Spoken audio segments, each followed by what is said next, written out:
Welcome, everyone. I'm Dick Deming, Medical Director of Mercy One Cancer Center and the founder of Above and Beyond Cancer. Welcome to our weekly cancer education series. It's brought to you in part by a grant from the Sherry and Rosalie Exline Ziegler Fund. Thanks for joining us, and we've got a treat tonight because I got a friend of mine here, Kimberly Price. Welcome, Kim. Thank you. So Kim is a cancer survivor, and I would describe you as a life coach. I think that kind of fits the many different things that you have done. Yeah. Tell us a little bit about yourself. Where were you born? I was born in Iowa City. Okay. And then high school? High school. So my parents were divorced when I was young. So I actually, the first 13 years of my life, I lived in 4 different states. I don't know, maybe 10 different cities. I moved 18 times before I was 20 years old. So. And do you have siblings? I do. Yes. So 2 brothers and a sister, all younger. Okay. And yeah. And so where were you when you graduated from high school? I was in Waterloo, Iowa. Okay. Columbus. So. And what did you do the year you graduated? Well, no, before that, what was your claim to fame in high school? Ooh, in high school, I was a rebel. That was my claim to fame. You're a rebel. So you like to mix it up a bit? I did. I didn't like to conform. So we had to wear uniforms. So I'd always push the envelope, whether it was I'd wear different color socks, or sometimes I wouldn't wear socks if we had to wear socks. You know, I was just always on the edge wasn't quite breaking the rule, but. And what about like music or sports or journalism or? Yeah. So I always loved writing, and I was also an athlete. So I was a swimmer, and I played softball. I played other things, but not through the course of all of high school. Okay. So. And then what did you do when you graduated from high school? When I graduated from high school, I went to the University of Iowa for a semester. Then I ended up in Florida for a year and a half. I kept moving. I was actually, my senior year, I lived in South America. So I was an exchange student. Oh, cool. My dad was always surprised with what I would come home with. So I would come home, for example, my senior or junior year, April, and I said, well, I'm going to be an exchange student next year. And he's always patient and quiet, and he'd say, oh, okay. Then I left in July, did that for a year. And then when I graduated from high school, I went to Iowa for a semester. Then I went to Florida for a year and a half, came back, graduated from UNI, and got my master's at UNI. Okay. And you're married and a mom of 4 bright, ambitious, successful children. But cancer has played probably a pretty meaningful role in your life. Yes, it has. Yes. So maybe tell us first a little bit about your cancer journey. Sure. So at one point, I think I would have said that cancer was a more significant part of, I guess, my transformation or finding myself. And I definitely think it was a catalyst for that, but I don't know that it had the impact that other things had in my life. Mm-hmm. So I was diagnosed in 2009. The kids so we have 4 kids. They were all under the age of 6 when I was diagnosed. And came out of nowhere. I just had Asher. So we had a baby up to the age of 6. And stage 4, non-Hodgkin's lymphoma. No experience really with cancer. I'd known 2 people in my whole life, early 30s. I had owned a mortgage company for a number of years, sold that, and started a new company. Had a vision for something in my world at the time, pretty impactful and significant. We were working on that, and then I got my diagnosis. So do you remember exactly where you were when you were first told that you had cancer? Yes. So I had actually spent about 9 months trying to get a diagnosis. I didn't know that at the time. You've been experiencing symptoms of fatigue. Yes. I had fatigue, swollen lymph nodes, but I had just had Asher, and we had 4 kids. So everything for my age was, you're a tired mom, your body's tired. My God, you have 4 kids under the age of 6. You're supposed to be tired. Right. Nursing. So that was the explanation for night sweats. There was and my blood work all looked great. But we ended up at the Mayo Clinic, 9 months later, and that's where I was diagnosed. So my doctor was actually going on vacation for 2 weeks to Hawaii. So he said, well, I'll give you a call in 2 weeks. The results will be back in about a week or so, and then I'll call you when I get back. So I don't accept those kind of things very well. So I got creative and I called pathology at Mayo myself and said, well, I didn't say, well, I said, I'm calling for a patient, Kimberly Price. She's had, and I didn't say I was a doctor. I didn't lie.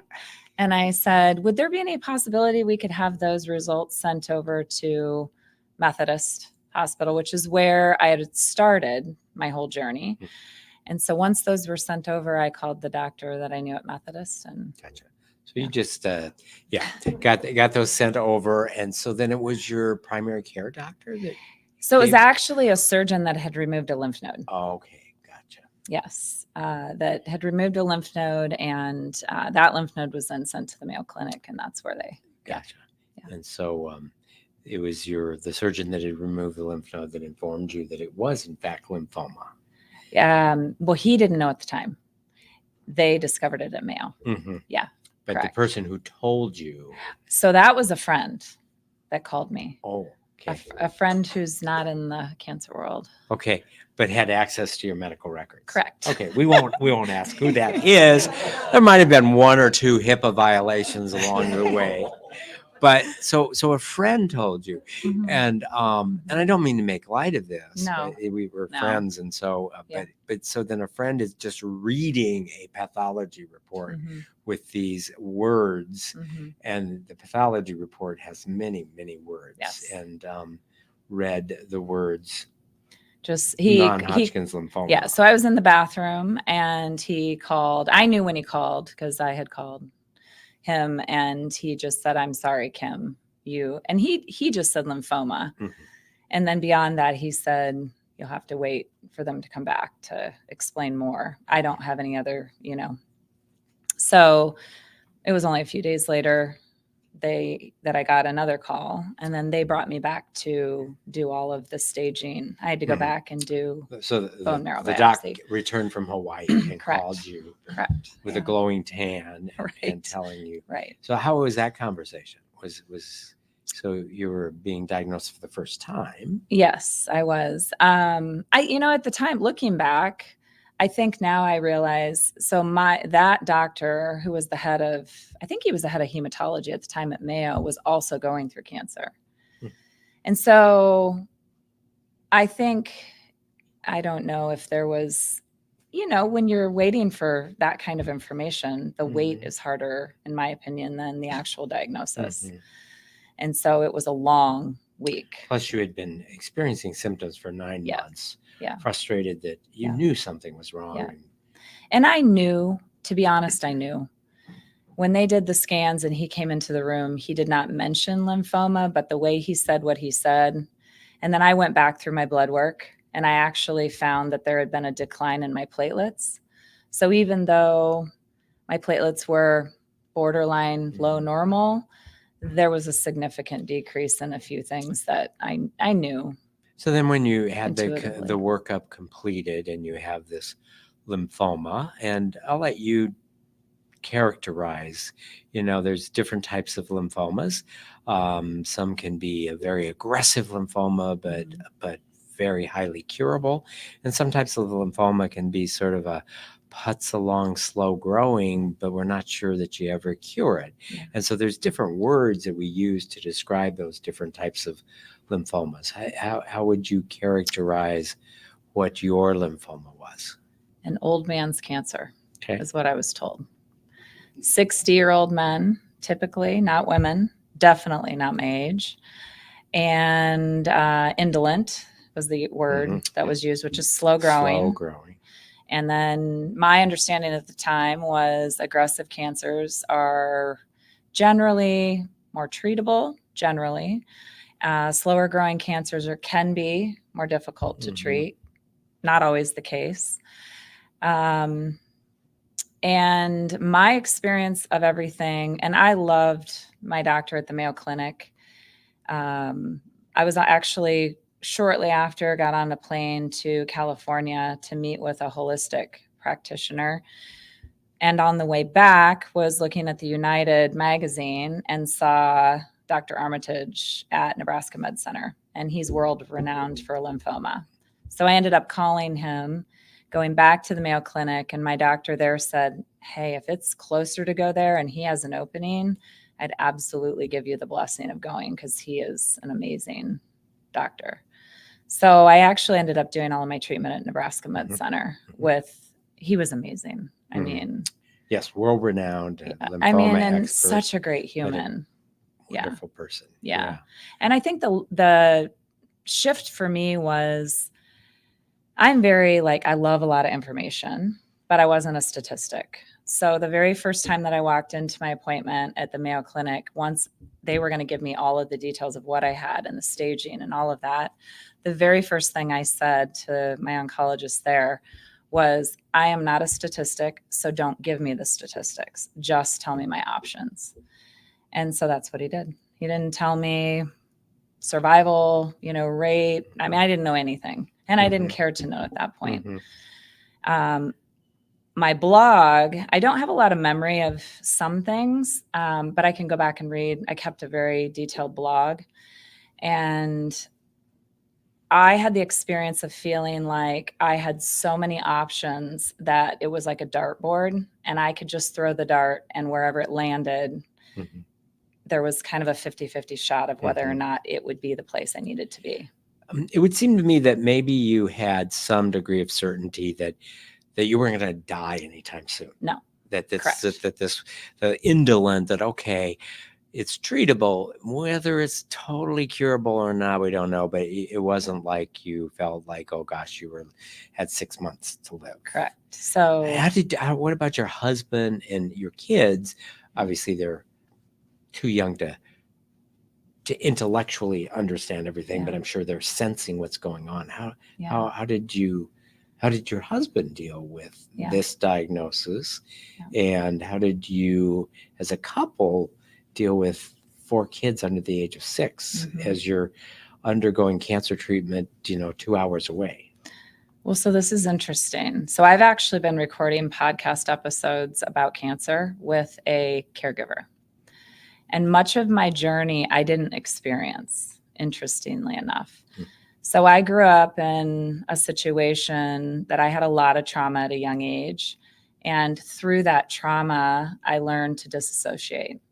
So when I had the diagnosis, the easiest way to describe that is I pulled myself out of my body and I wasn't experiencing it. And you're just looking down at this person who's got this disease, and you're going to figure out what you're going to do for this person. Right. As I've gone back, I've been experiencing it. So what I'll tell you, I can't actually tell you this from the place of being there because I don't remember. But I can tell you that reading my blog has brought me back to remembering.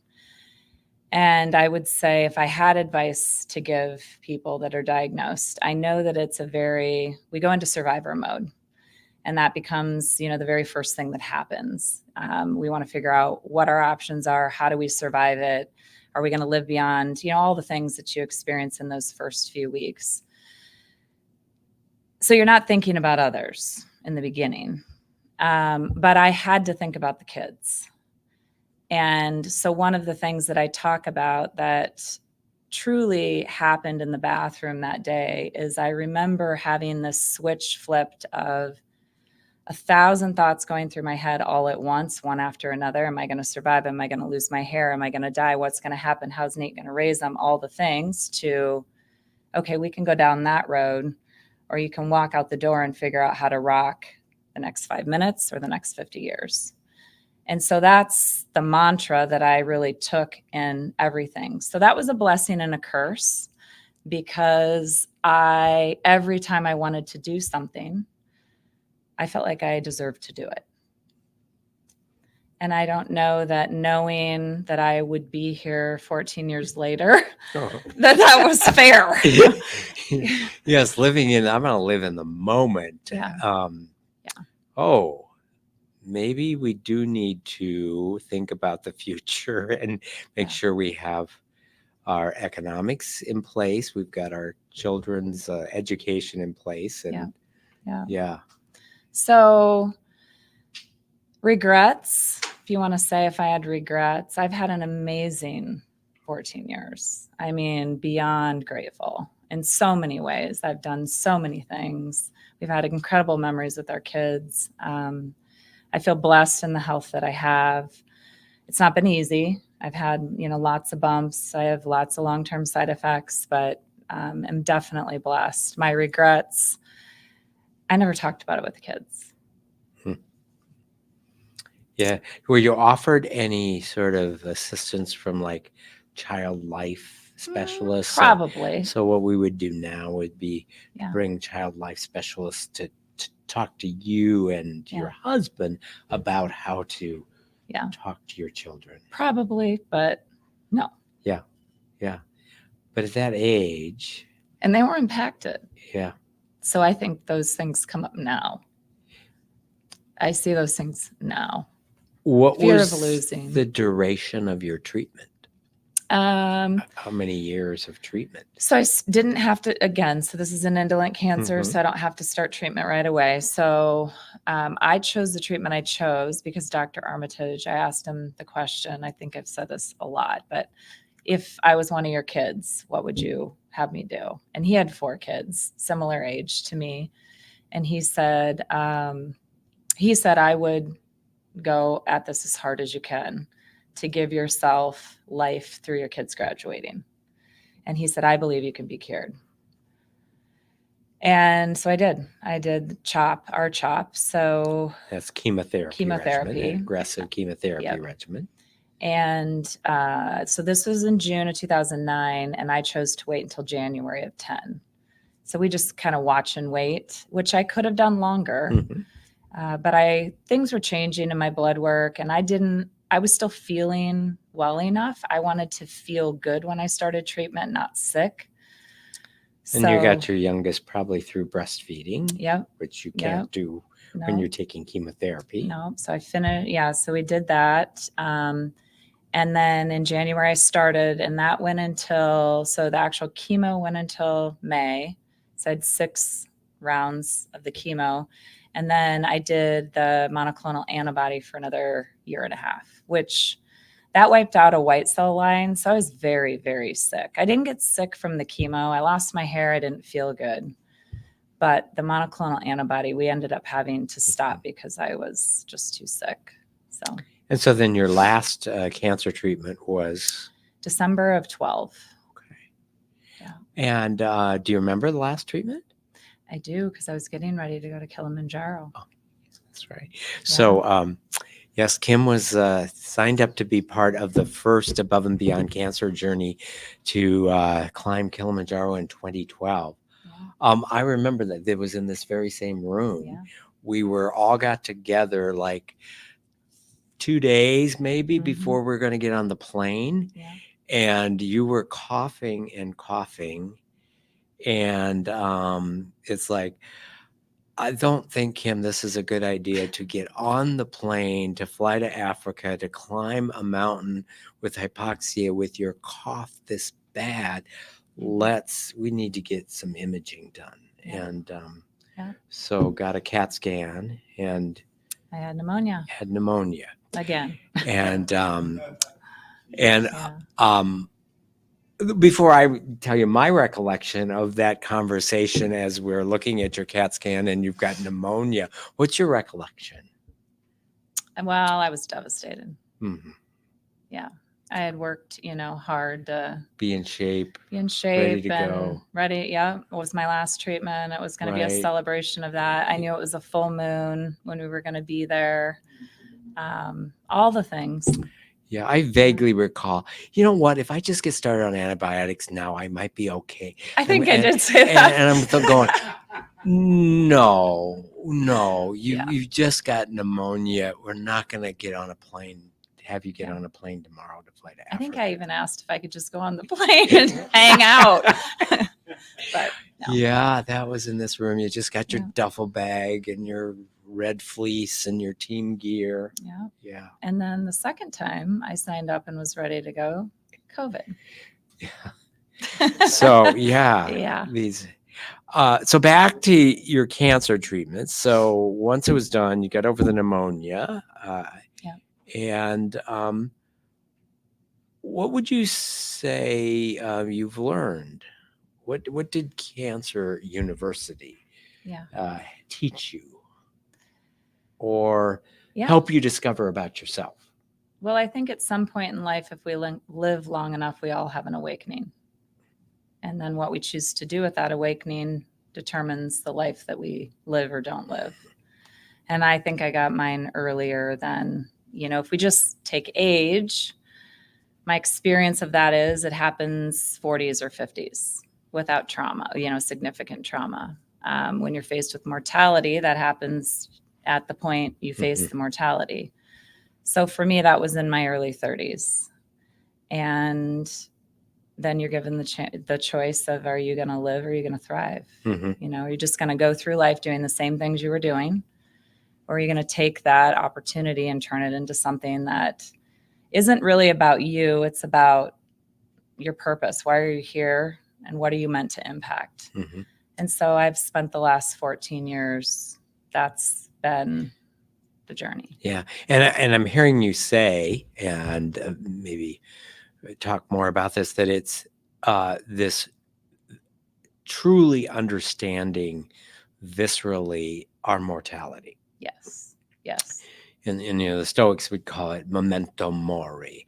How does understanding that we're going to die someday, how can that inspire you to live each day more fully? Yes. And that's what I'm hearing you describe as the big epiphany of your education, is that cancer, like a 2x4 up the side of the head, reminds you of what you kind of already know, but usually try to forget every day, that you're going to die someday. Yeah. And that perhaps with a cancer diagnosis at age 30, I didn't. it might death wasn't- happen sooner than you might have otherwise thought. And I don't know that death was a reality at 30 either. I mean, I think now death seems different. I'm almost halfway through,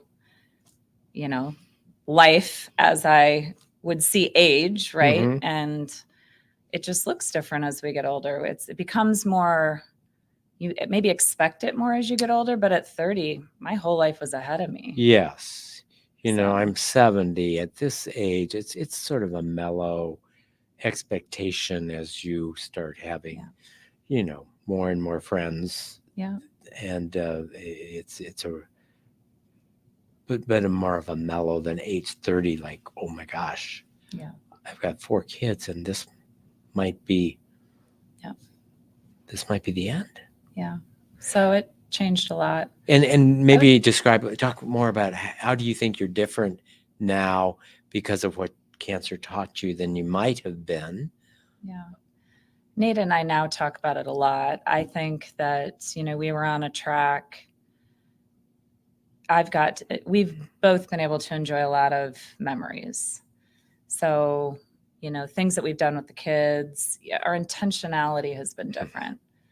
Not that we wouldn't have had great memories, but would our focus have been on the things, my faith is a huge part of my life. And not that it hasn't always been, but I don't know that I would have leaned into it the way that I did because of this. So that's been a huge part. The compassion that I have, the love that I feel towards people, just what I see in the world, I think is very different than the path. I think it would have taken me longer to get where I am had I not had. I don't know that I ever wouldn't have arrived at the same place, but I don't know that I would have arrived here as quickly. Greater sense of appreciation for folks, a greater sense of wanting to help others. Yeah. And just, what is the purpose of being here? Are you more patient? I've grown more patient. Okay. I wasn't immediately more patient. You started off talking about calling the pathology department at Mayo Clinic with somewhat of an impersonation. Right. Sort of, are you as driven as goal oriented? Absolutely, but in a different way. Uh-huh.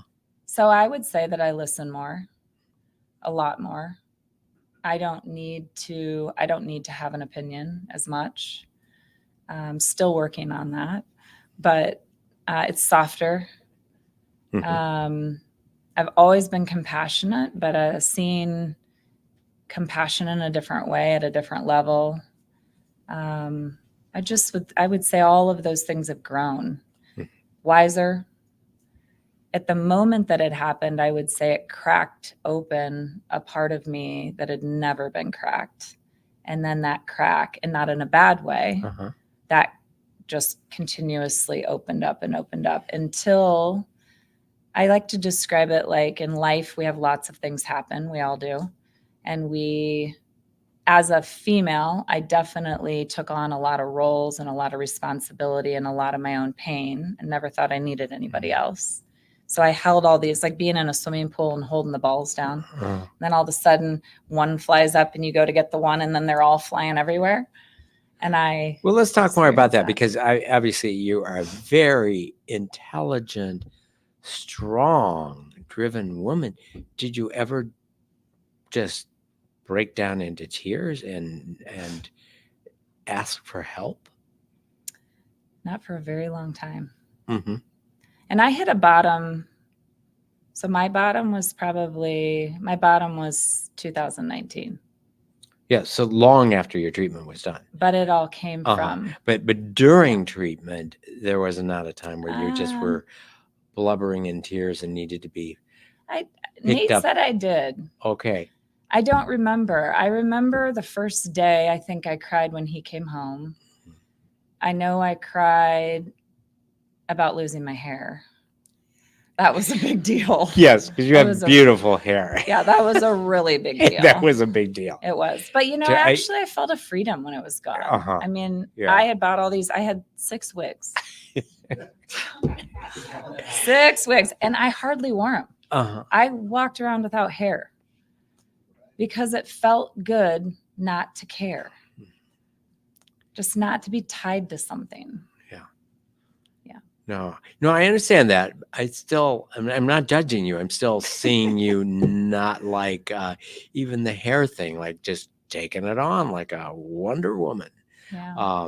And I'm just wondering where the vulnerability may be that allows you to experience and reflect on what you've been through. Because I think that part of becoming wise and part of being able to be empathetic and truly compassionate, as opposed to just taking the lead to save the world, Right. is to be able to recognize your own vulnerability and perhaps allow other people to see vulnerability. Yes. That you're not always Wonder Woman. No, I was not Wonder Woman. And so maybe an example of where you might have displayed vulnerability. Well, in my screw ups. And I would say that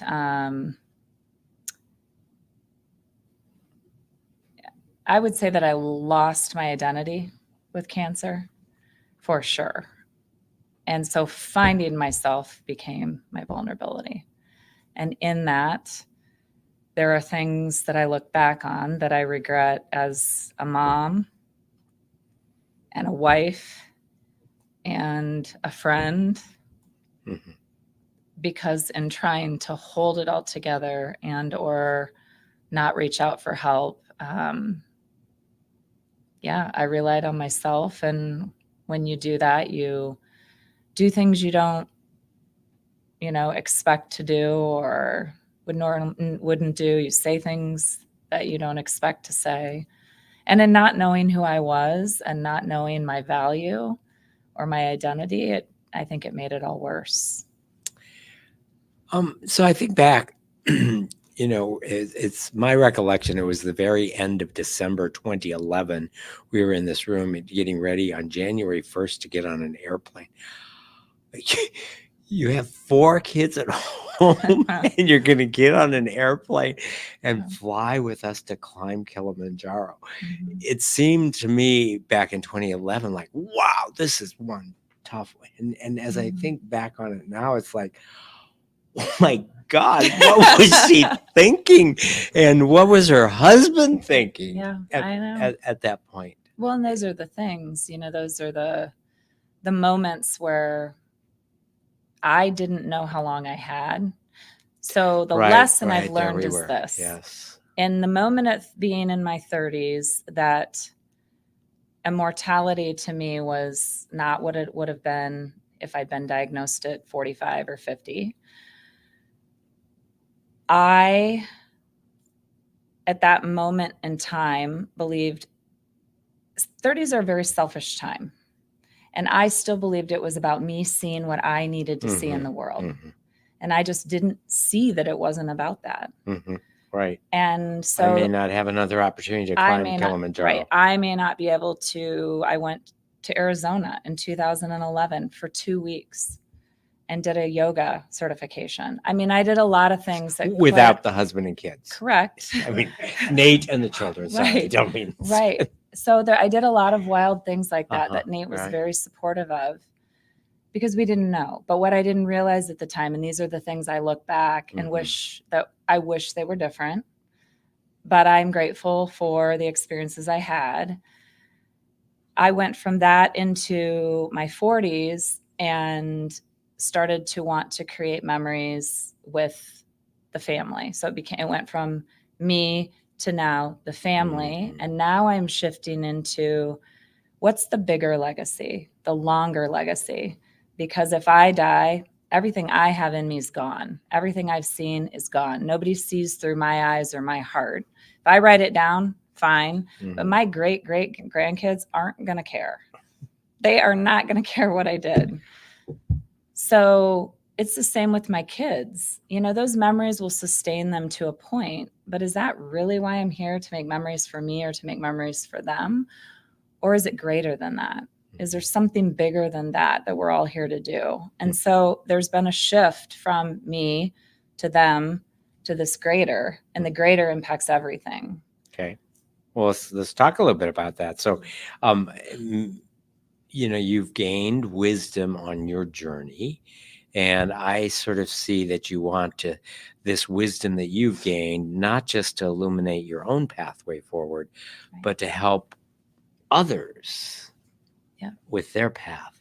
What does that look like for you from now over through the next 10 years? Yeah, so I've had the gift of getting to sit with a lot of friends over the years, being a part of cancer communities, having a lot of friends, losing a lot of friends. And I would say my overarching message has never changed in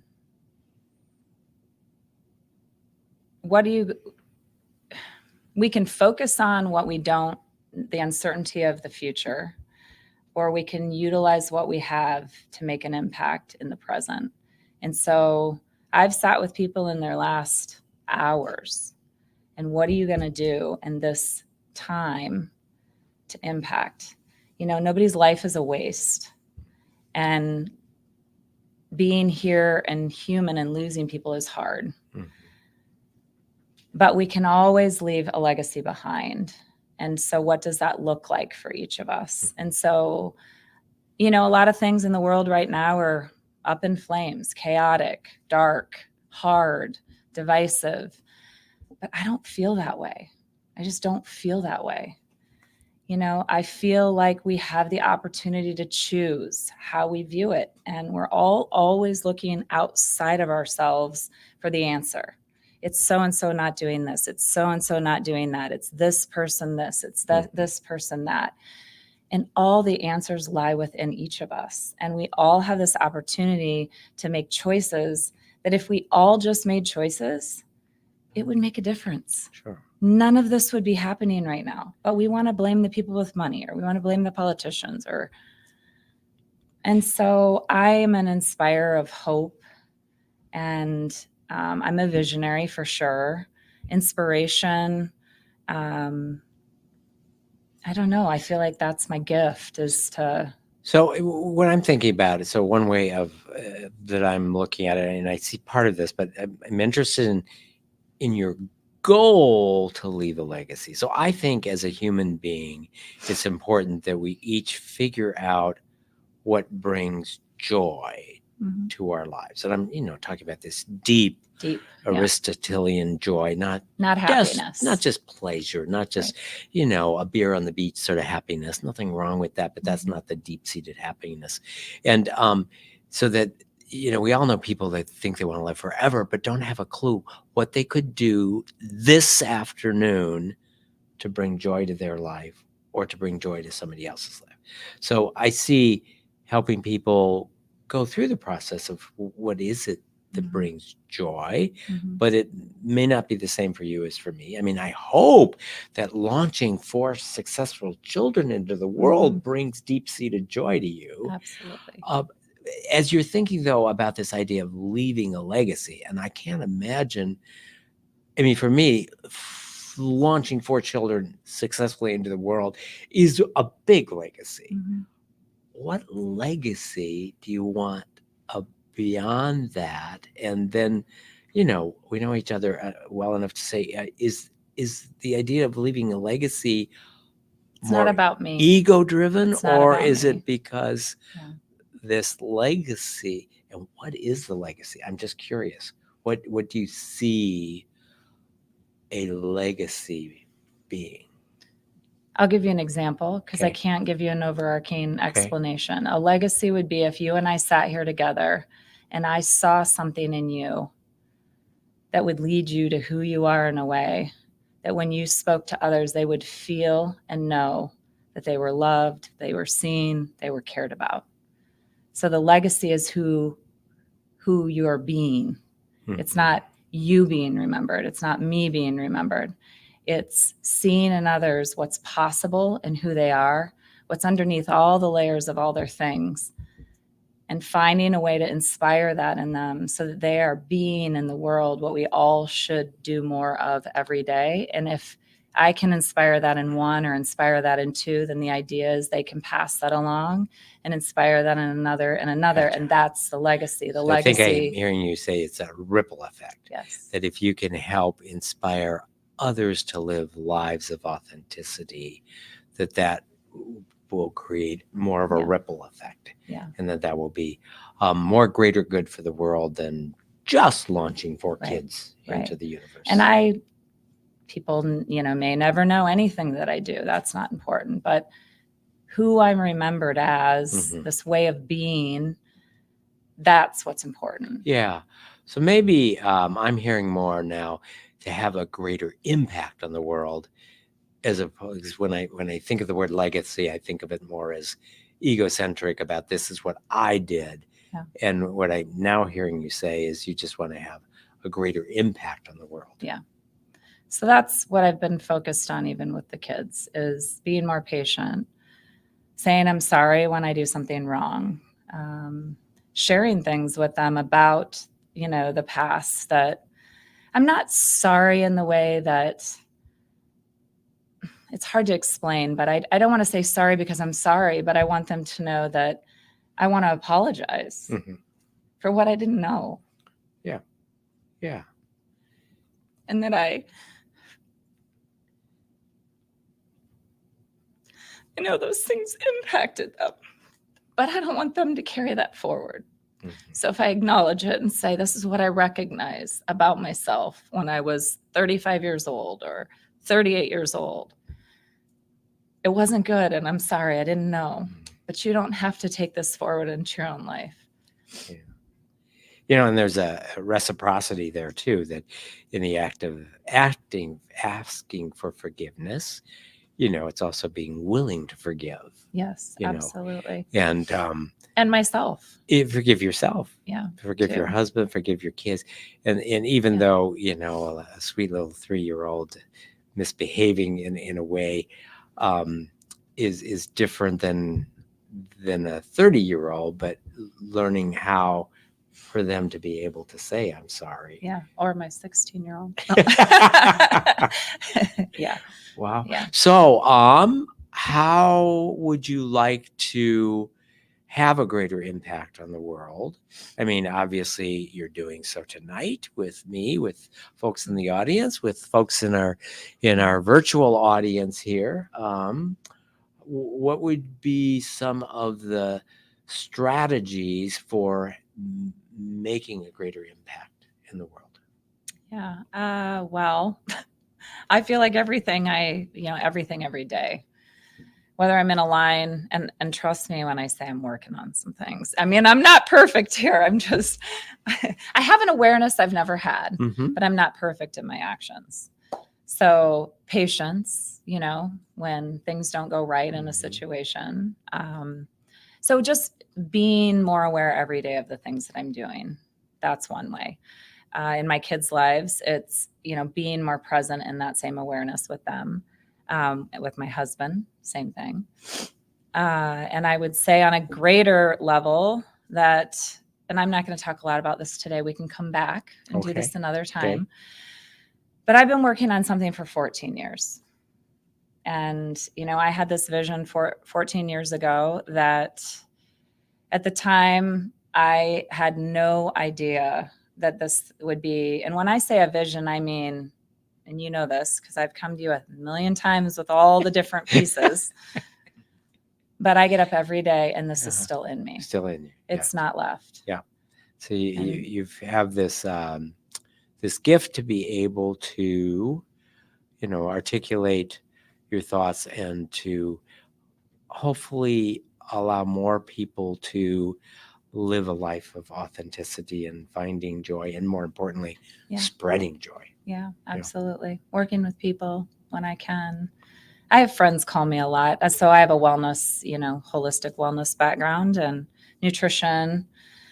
I mean, even just different things, we can do without a lot of time, energy, or money that help better our life, that call and ask for, hey, we've just been diagnosed, or I have a friend that's been diagnosed. Would you be willing to talk?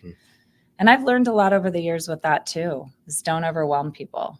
Give them just a little bit at a time. And sometimes at the first time, it's just listening. And you talked about, a holistic approach to life, mind, body, spirit, and that there certainly are, the jargon would be modifiable risk factors, things that we do have control of. Yeah. We don't have control of everything in life. There's a lot of things totally out of our control, but we do have control of many things.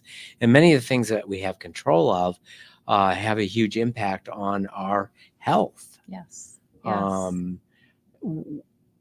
When did you first realize, that you personally, by your choices and how you decided to live and eat and exercise and participate in the world, that you had a lot of control over your own health? Oh, that was right away. I dove in. Like right away as your kid, or right away with the cancer diagnosis? Well, so I was always interested, for sure. I mean, since I've been a kid, I've had an interest in medicine. I was going to go to med school and changed my mind, did something else. But health, nutrition, wellness have always been an interest. Right, because you're an athlete. And I mean, I think every athlete understands at some level there's some exercise and diet and nutrition that's part of how successful I am, how good my body is. So that's kind of a natural thing that that athletes, I think, learn. But then I fell into the other side of that after my diagnosis. So yoga and breath work and meditation, my faith obviously changed significantly. So prayer and, those, just a lot of other things. Can you think back, when were you first exposed to things like yoga and breath work? So yoga, I actually tried to do off and on for several years before my diagnosis. And I would always say, I don't know how anybody sits still in one of these classes. This is awful. Because I was always a goer. Go. Right, the idea of meditation and sitting still. No way. No. I don't have time for this. I don't have time for this. This is a waste of time. And then that significantly changed. So that was in 2011. I had a friend ask if I wanted to go to Arizona. There were three of us or four of us, three of us. that went, I think 3 of us that went and got certified in yoga together. And that was life-changing. Mm. That incorporated a lot of the practices I'm talking about, Mhm. the breath work, meditation. And, we've known for a long time, the healing benefits of that can be significant.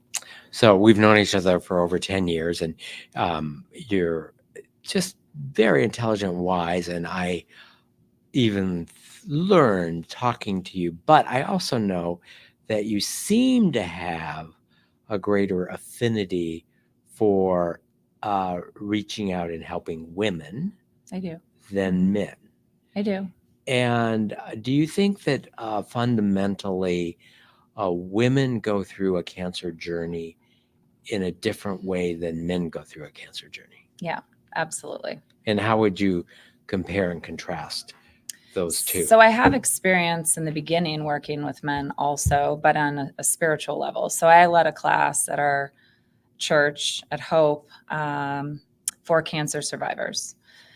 And my experience in that class, I think, is what shifted things for me. Loved the guys that were in there. It was a husband and wife, actually two. They were couples. So it was the caregiver with the husband had cancer. Generally speaking, right? I don't want anybody to get angry at me. We're talking about Mars and Venus yeah, in stereotypical sense. I was actually probably more like a man in the way I dealt with it than I was like most of the females that I work with. They compartmentalize, and it's what can we do to fix this? And then I'm going to get my treatment done, and I'm going to get to feeling better, and just give me the list of what I need to do, and we're going to check the boxes, and then this is done. We're putting this in our past, and I'm going to move forward. And women don't tend to function that way because of the emotional side of things. So there's more of an emotional, and I'm not saying that it isn't emotional for men, but we don't see it on the front as much with men. And so women, we're just seeing, when you lose your hair, we're seeing that. And when, a breast cancer survivor has a mastectomy, we're seeing the impact of, the bodily change that happens. And when women go through menopause in their 30s, and I did for a short period of time, we're seeing that. It's not that it isn't happening to men. It isn't that they're not feeling it, but we're not seeing or hearing the impact of it. That's because men are not going to tell you they've just lost the ability to get an erection because of their cancer treatment. Yeah. I mean, I'm not saying that's right or wrong, but you're, so I think it was, they may be more internalized or are embarrassed to talk about some of the side effects. Yeah. However, I did 2 cancer summits. So I had over 40 individuals across the nation that I videoed and then put these summits together that I launched online. And I had 50-50 men and women. And I will say that many of those men had more impactful, not more, as impactful, significantly impactful stories about ways they had used their diagnosis, maybe not directly talking about it. You say with surprise that some men had some things to say. Yeah, but I think there's more of that out there than we actually know, and we're just not. No, and I agree. But if we want to do a breast cancer support group, we will fill the room. Yeah. If we want to do a prostate cancer support group, it'll be the wives who show up. Yeah. So I do agree that fundamentally the way that in our culture, the way that men and women approach talking about their disease and being open to discussing their vulnerability, that there is a difference. Yeah. But part of, I believe, opinion, this is my opinion, I do believe that part of the actual, healing isn't just physical with cancer. There's a lot of other things that have to heal. I believe that we get cancer because of things we don't deal with. So say more about that. Well, I do believe genetics play a factor. Environment plays a factor, but so do our emotions. And if we're not dealing with things and we're Mhm. suppressing and we're holding stresses and events, Yes. I believe that those manifest in the body in a way that is negative. And we definitely know stress. Yes. So I'm hearing you say, maybe I'm hearing you say that the way that we might hold in things creates stress. Correct. And Yeah. as opposed to a personality Yeah. or. And so dealing, learning, all of us just learning to, vulnerability for me is a word that I tread lightly with, because I Mhm. don't believe, I had actually a mentor of mine say, Kim, you never have to give the details of anything to be vulnerable. You realize that, right? Mhm. Vulnerability is simply being able to sit with somebody else empathetically, sympathetically, and or compassionately, and understand through what you've experienced, what they're experiencing. And vulnerability is a sharing of things in a way that It is a sharing. It's not just sitting and it's the sharing. being the professional therapist Correct. and listening Correct. empathetically.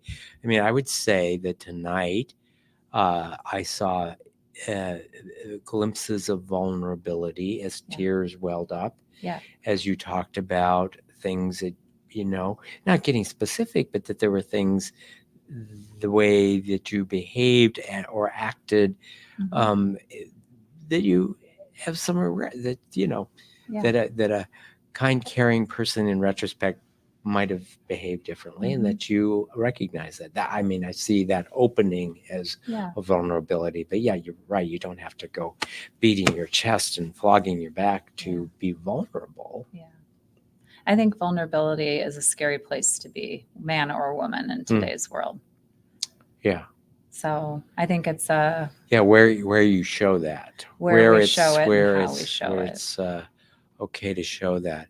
Yeah. We had a leadership physician meeting, and there is a need to respectfully disagree and listen and understand.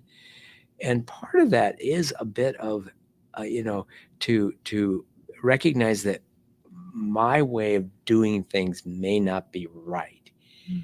Even that in some way Mhm. is a vulnerability, to recognize that it's not my way or the highway all the time. Yeah. That I may not, that I clearly don't have all the answers, and that my ideas may not be the best ideas in the room. And even being willing to say that my ideas may not be the best ideas in the room is vulnerability for some people. Absolutely. Absolutely. And I think there's a need for more coming together, coming alongside, like Above and Beyond Cancer has done, but in a greater way. People need people. We can't go alone. Yes. Barbara Streisand even said that very eloquently. Yeah, I mean, we know this. Saying that. Yeah, we're going to open it up to questions and answers. Oh my gosh, our hour's almost up, and we haven't even started opening it up. So thank you for being here, and thanks for letting me be casual and Absolutely. a little bit Always. sarcastic at Yeah. times, but only because we know each other. Yeah. So questions here. I love hearing your story because it's so relatable. I'm the same way. When I was diagnosed with breast cancer, and I grew up with 3 brothers and no sisters, so it was kind of like I was a tomboy growing up. Okay, I got cancer. What do we do next, coach? That's how I was with all the doctors. It was like, okay, what's the next step? Yeah. And he never saw me cry, but I did cry in the shower. But you mentioned that you did a blog, or you wrote things down. Did you put anything in a poem, feelings? Because you had to release some of that, because that worked for me. Yeah. As I read back through the blog, my way of speaking is in there, which would be my emotions. So I shared, humor. When I'm uncomfortable, I'll crack a joke, so a lot of my titles are really funny. A lot of my stories are really funny, but that was my way of getting out the things that I needed to get out. So yeah. And I probably cried in the shower. Yeah. I wasn't like complete armor. I had to have had breakdowns for sure. Oh, yeah. That's reassuring. Yeah, I did. I know I did. The kids would all get sick at the same time. And I was, sick too. And don't get me wrong. It was hard. Very, very hard. Well, I turned my poem into a lyrical. I met with a music therapist. Oh, you did? And we turned in and we're going to get that put together so they can offer it to it's called Part of the Journey. Oh, I love And that. Yeah. so it's really, and then I have another lyric going too, and probably working with that music therapist again, but that's an idea for you to probably do. Yeah, I love I think that. what you shared could be put into a lyrical. Thank And you. as a side note of a joke about getting the hair, Yeah. I was expecting me to bawl like crazy because I loved my hair. Mhm. My friend from work rode all the way just to be there for me. And instead of crying, I was laughing because I realized I have big eyes. Yeah. And here you have the hair top on. I look like Uncle Fester. Oh. And so they couldn't get it. She goes, great, I cannot get that out of my mind. And we worked together as teachers. So when she had a bad day with the kids, I just took the glasses off and did the Uncle Fester. Oh. And she cracked up laughing. The other Yeah. teachers going, are we missing something? Yeah, you are. Yep. It was just that moment for us. Yep. I did a So- few of those jokes, and my friends were not very happy when I would. Yeah. And you're right. At home, you just didn't wear the wig. I didn't wear the wig. I just, Yeah. so yeah. Anybody else? Another question? You're looking at that time, Doc, like you don't, kind of bothering me a little bit here, okay? We have time for your questions, Steve. Well, I really don't have a question. What I have is I distinctly remember we were working out, and I don't know if you remember me or not, Kim. Okay. I do. You might not. I think your hair was a different color. Mm-hmm. I don't think you'd gone through it, but I remember that when we found out you couldn't go, we were all very, very disappointed, very disappointed because you really, really were kind of I want to say maybe kind of the catalyst. A spark. Okay, spark. She was, yes. Yes. So Thank you. I appreciate that. Yes. I appreciate Thank that. you.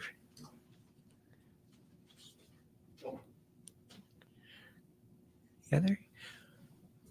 Final question from Poon. So mine is not a question. I mentioned 2016 and in 2017 and 18, I remember you were doing those interviews. Mhm. And I think that's part of your legacy as you are trying to figure out. And I think so many families Yeah. are going to benefit from that if they haven't already done so. I appreciate that. Yeah. That was a blessing. Thank you, Poon. Were you interviewed by Kim? No. Okay. Well, thank you, Kim, for Yeah. being with us. And we'll have you back when you're ready to announce kind of what the next step is going to be. I can't wait to find out. Sounds great. Thanks for having me. Appreciate it. Thanks, everyone, for watching. If you know someone who would benefit by watching this program, it's going to be available on demand at the Above and Beyond Cancer YouTube channel or the Mercy One Cancer Center website starting tomorrow. So you can send that link to friends, and I hope you'll join us again next week. Thanks for coming and being part of the Cancer Education Series. Thanks, Kim. Thank you.